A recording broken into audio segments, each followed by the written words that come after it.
कैसे हैं आप लोग। आज जो मैं आपको बताना जा रहा हूँ आज के सच के माध्यम से। आज का सच क्या है? आज का सच एक राष्ट्रीय समाचार पत्र है, यानी नेशनल हिंदी न्यूज़पेपर और ऑनलाइन वेब चैनल, जिसे आप लोग सब देखते हैं। दोस्तों, आज जिस पे हम बात करने जा रहे हैं, जिस विषय पे हम बात करने जा रहे हैं, वो क्या है? जिस तरह से आप देख रहे हैं कि कोरोना काल में हम और आप सब घर में ही तकरीबन काम कर रहे हैं, वर्क फ्रॉम होम कर रहे हैं।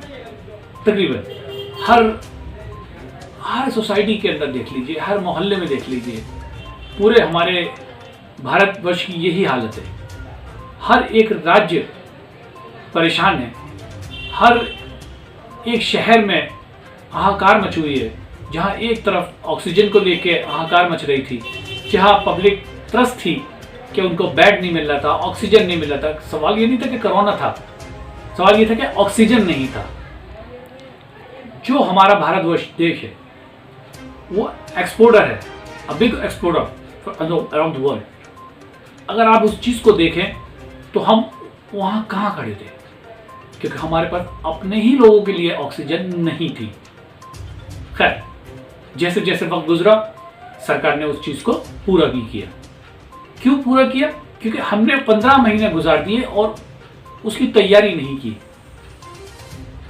क्योंकि अगर हमने इसकी तैयारी की होती तो जिस तरह से आप लोग तमाम अखबारों में, चैनल्स में ये चीज़ें देख रहे थे कि लोग तड़प रहे थे, कोई कार के अंदर पड़ा हुआ था, कोई बेड पर पड़ा हुआ था, कोई सड़क पर पड़ा हुआ था, कोई अस्पताल के बाहर पड़ा हुआ था, और ये सब हम आप लोग अपनी आंखों से देख रहे थे।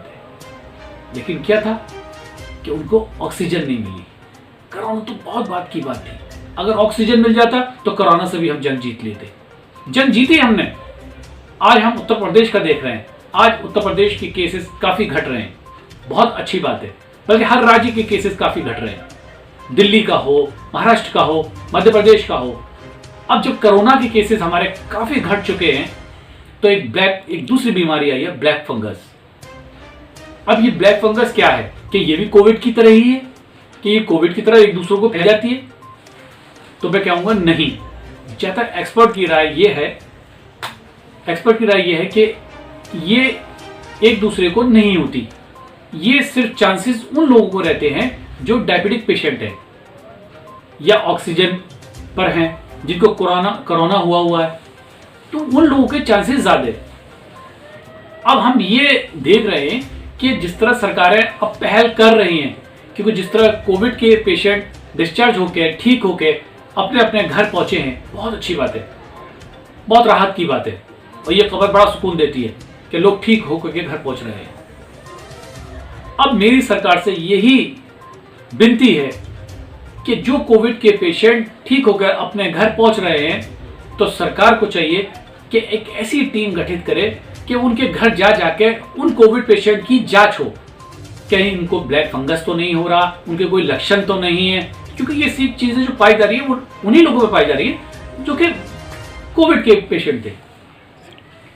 इसमें आम लोगों को कोई भी ऐसी पैनिक करने की जरूरत नहीं है कि ये कोविड की तरह होकर एक दूसरे से ह्यूमन टू ह्यूमन फैलती है। तो मैं कहूँगा नहीं। तो सरकार एक ऐसी टीम बनाए कि ये घर घर जाके करे। जैसे अभी कुछ ही आपने देखा होगा, छत्तीसगढ़ का एक वाकया सामने आया था, जहाँ डीएम साहब ने एक 13-14 साल के नौजवान को जाते हुए रोक लिया। उससे पूछा कि भाई कहाँ जा रही हो? उसने बच्चे ने कहा कि मैं शायद दवा लेने जा रहा हूँ। पर्चा भी दिखाया तो डीएम साहब ने उसका मोबाइल तोड़ दिया। तो क्या डीएम साहब को ये शोभा देता है कि इतना बड़ा अधिकारी आईएएस कि वो मामूली जगह जाके वो चेकिंग करता है? किसका काम है ये? अगर काम डीएम साहब का भी है तो क्या डीएम साहब को ये अधिकार है कि उस बच्चे के चाटा मारे या उससे पुलिस वाले से कहे इसके डंडा मारे, इसकी पिटाई करो? तो एक आईएएस अफसर को, जो डिस्ट्रिक्ट मजिस्ट्रेट होता है, कलेक्टर है, उसको क्या ये चीज शोभा देती है? तो मेरे हिसाब से मुझे देखकर बहुत ज्यादा इसका अफसोस हुआ, और सोशल मीडिया पर जिसने देखा उसने काफी इसको स्ट्रांगली कंडेम किया। आईएएस एसोसिएशन ने भी इसको कंडेम किया। तो कलेक्टर साहब को ये चीजें भी देखनी चाहिए। जहां रैलियां चल रही हैं, चुनाव चल रहे हैं, कलेक्टर साहब की वहां तो कलेक्टरी दिखती नहीं है। ये चीजें आप सबको हमें समझना होगा। 15 महीने से लोग घरों में बंद हैं, कुछ ही टाइम के लिए खुले थे कि बाजार बंद हो गए, व्यापार चौपट हो गया, रेडी खोमचे वाला खत्म हो गए। आज गली कूचों में जो रोडों पे दुकान थी वो गली कूचों में आ गई है। किसी तरह से लोग अपने तीमारदारों के लिए दवा लेने के लिए निकल रहे हैं, तो उस पर भी परेशानी। अरे भाई जाने दो ना उसको, उसका हाथ पे पर्चा है, उसको देखो वो दवा देने जा रहा है, इतना तो आप मत करो ना। ठीक है कोरोना फैलेगा, लेकिन कहां? 2-1 लोगों के आने जाने से क्या इस तरह से रुक जाएगा? हमने सब कुछ तो करा लिया, हमने सब कुछ तो देर से आंख खुली हमारी। अब चिड़िया चिग गई खेत, काहे पछताए, बहुत देर कर दी। अब तो कोरोना गांव गांव फैल चुका है, ये आप सब और हम सब जानते हैं। कैसे फैला ये मुझे बताने की जरूरत नहीं है, ये आप जानते हैं, और इसके कहीं ना कहीं जिम्मेदार हम भी हैं।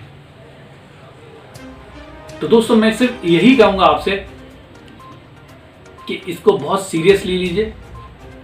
जिस तरह का माहौल चल रहा है देश का, हमें एक दूसरे का साथ नहीं छोड़ना है, एक दूसरे का साथ देना है, सरकार का साथ देना है। अब जो भी सरकार कर रही है वो अच्छा कदम है, अच्छा स्टेप है, उसको सराहना करनी चाहिए और इस चीज को हमें आगे साथ देना चाहिए। अब अस्पताल की हालत भी बेहतर होती जा रही है और ये एक अच्छी खबर है। तो दोस्तों मैं आपसे इतना ही कहूंगा कि बाहर निकलें, डबल मास्क का प्रयोग करें, क्योंकि डबल मास्क हमें कई बीमारियों से बचाता है। अच्छा आप देखते हैं कि ड्रॉपलेट्स कोई छींक देता है तो उसकी जो ड्रॉपलेट्स होती है वो हमारे आपके हाथों पे आ जाती है। इसी तरह से ये सारी चीजें बीमारियां बढ़ती हैं। अगर आप मास्क लगाएंगे तो भाई पॉल्यूशन से भी बचेंगे, दूसरी बीमारियों से भी बचेंगे। मास्क ना हटाएं, साबुन से हाथ धोते रहे, सैनिटाइज करते रहे। यही एक चीजें हैं जो हमें और आपको सेफ रख सकती हैं। हर चीज हम सरकार पर नहीं छोड़ सकते, हमें खुद भी ध्यान देना, खुद भी हमें देखना पड़ेगा क्या क्या चल रहा है।